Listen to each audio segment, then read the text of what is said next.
So what is the proper relationship between a city council and the General Assembly? And as I say this, I want to note that if you were elected, you'd be one of many city council members who work for the state.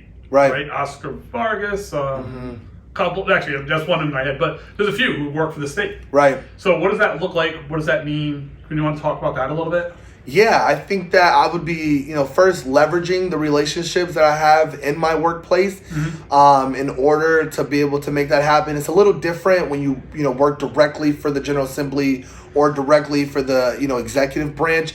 I think that, my position in DOT, being an agency, I'll have, a little bit more wiggle room where, Matt isn't regulating what I do outside of my work life. And, it's important for me to have those relationships for my job. And so, I'll also be having those relationships outside of my job as well. I think, we need to be holding our legislators accountable. We need to be telling them what our city needs, and that, we represent our city. And I think, how you push them in the right direction is you do polls. I think, when I knock doors, I don't just say, this is what I want to do. Can I count on you to support me? I say, these are 12 different pressing issues.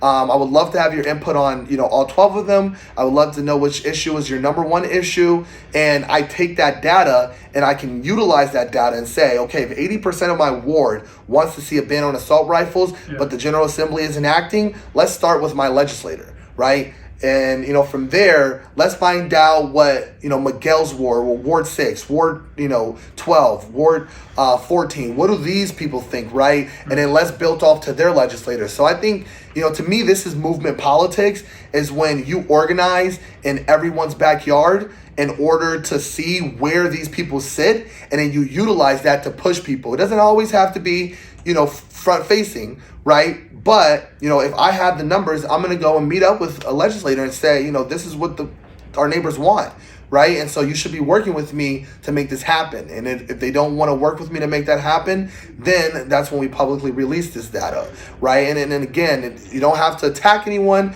but we can say, 80% of, our neighbors want this. 80% of our neighbors want this. Let's make it happen. Yeah.